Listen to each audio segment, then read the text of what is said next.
Sadly, there's, in some cases, consequences that go with it. Some people rise above it, and unfortunately, some people are consumed by it.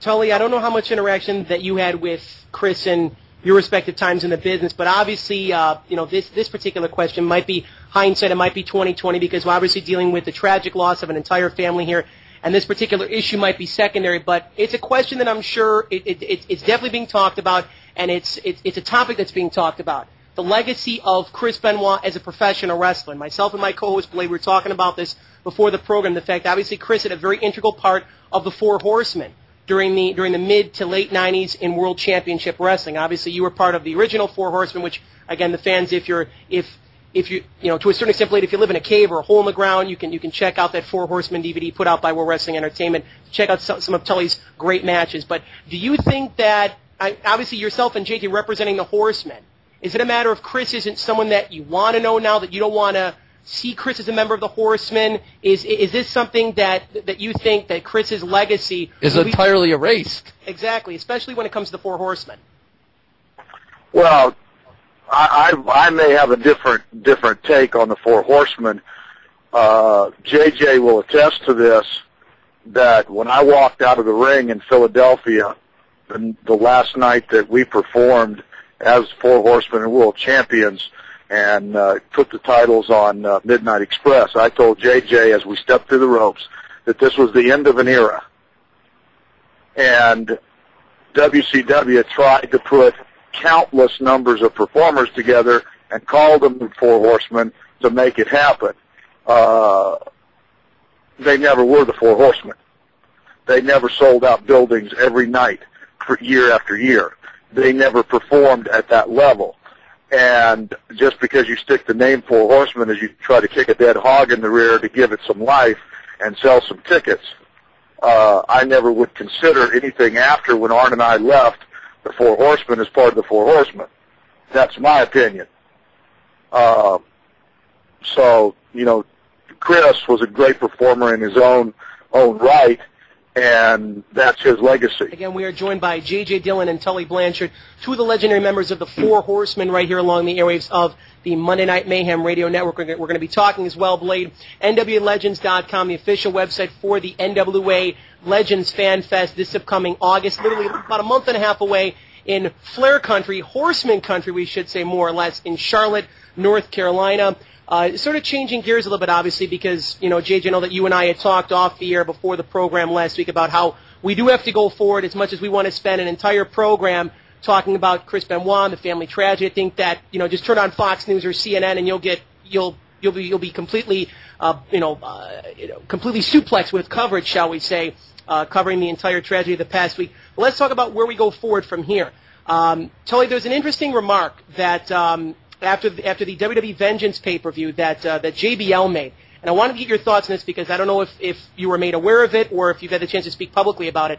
But obviously it is no, to a certain extent, it is no question or whatnot that the JBL had some issues with you with your brief time returning to World Wrestling Entertainment. And Magnum TA, one of your legendary opponents from back in the day in the NWA, was sitting ringside at the Vengeance pay-per-view. And I don't want to quote JBL, make a direct remark, but he mentioned something along the lines of, it's great that the Magnum TA is here because he scared away Tully Blanchard, or something along the lines of that, or he made a little bit of a not so positive remark about yourself. Now, again, I don't know if I'm just filling you in for the first time, or if you had someone that had filled you in on that particular remark, but obviously after the Vengeance pay-per-view, it was an attempt by the WWE to honor their past champions. You saw Barry Windham was there, Mike Rotundo was there, Ricky the Dragon Steamboat. More or less, it was a tribute to the old school NWA, which, again, you guys are going to have the opportunity to interact with the fans in Charlotte. I wanted to get your particular comments about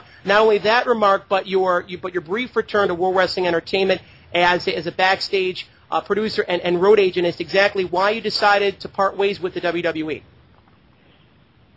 Well, first of all, I didn't hear about his comments at the pay-per-view because I don't watch very much of that stuff and not in tune with that. But my brief interaction with him is you would expect nothing less.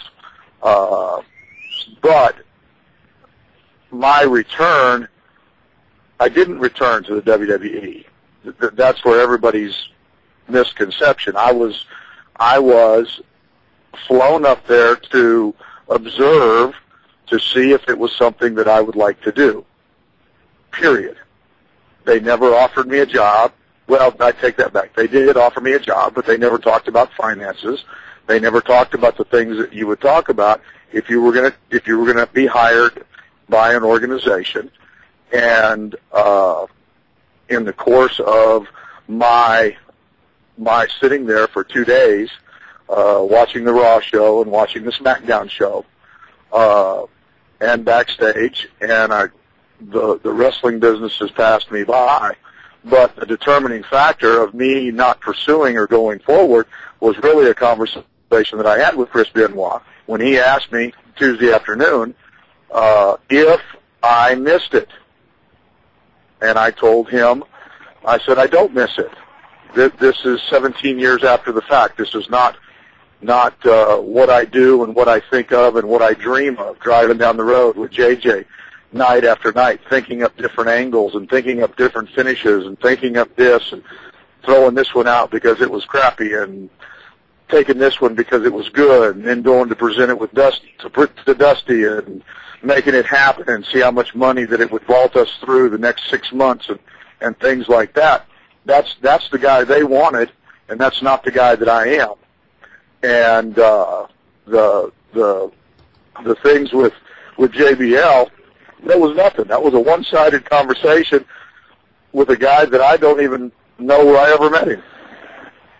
So, anyway, my job was to make people mad back in my earlier part of my career, if I'm not mistaken. And obviously I was pretty good at it, or JBL wouldn't still be mad at me.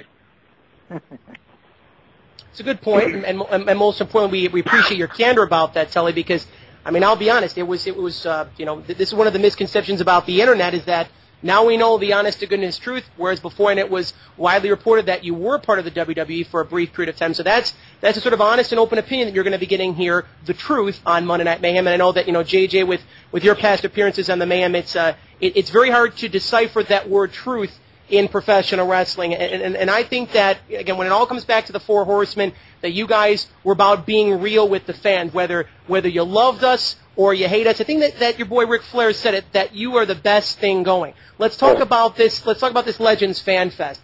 I know that a lot of the people that I know, a lot of the Mayhem listeners in Charlotte, North Carolina, and the Carolina area, the Floridas, the Georgias, all the old school staples of the NWA, which turned into World Championship Wrestling, they are really excited about the fact that not only you guys are going to be there, Rick Steiner, Bullet Bob Armstrong, hopefully pending on his improving health condition, Bob Caudle, and the list is going to be going on and on, Lex Luger, so on and so forth. What's this going to be like, JJ, to not only, especially after what the wrestling community has undergone over the past week, that once August rolls around, you interact with the wrestling fans, and you swap stories. You talk about the good old days of the Great American Bash, before it became a WWE pay-per-view, before the pay-per-view, in my opinion, started to suck the Great American Bash. And back in the day, you really never thought that the Great American Bash sucked. It was a classic pay-per-view, something that wrestling fans look forward to every summer. So I'll start off with yourself with this particular question. What's it going to be like for you to interact with the fans in mid-August in Charlotte and pretty much, bring the Four Horsemen back? Because if I'm not mistaken, Blade, Arn Anderson is also going to be there as well. Well, yeah, he's making a limited appearance, I think, on Friday. But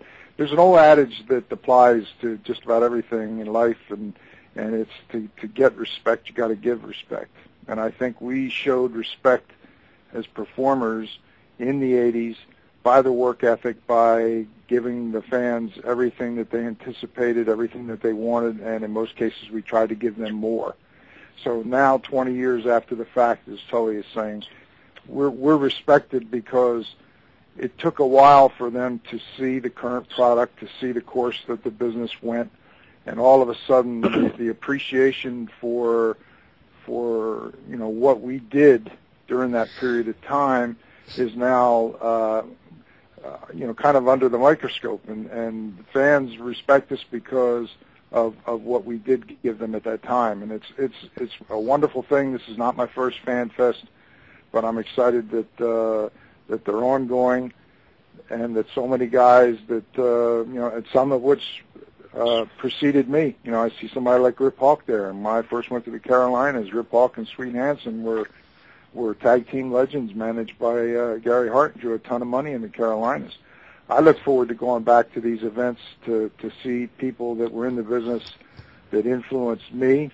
Some guys that you know I traveled the roads with. You know, it's like Tully. Unfortunately, I consider Tully not only a business associate, but he and I have been good friends. And as he said, we lived together for 5 years and spent more time together than we did with our families because we were on the road, and it was quality time. And I don't get to see Tully as often as I would like. You know, we all go our separate ways, and that's a fact in the business. But this is an opportunity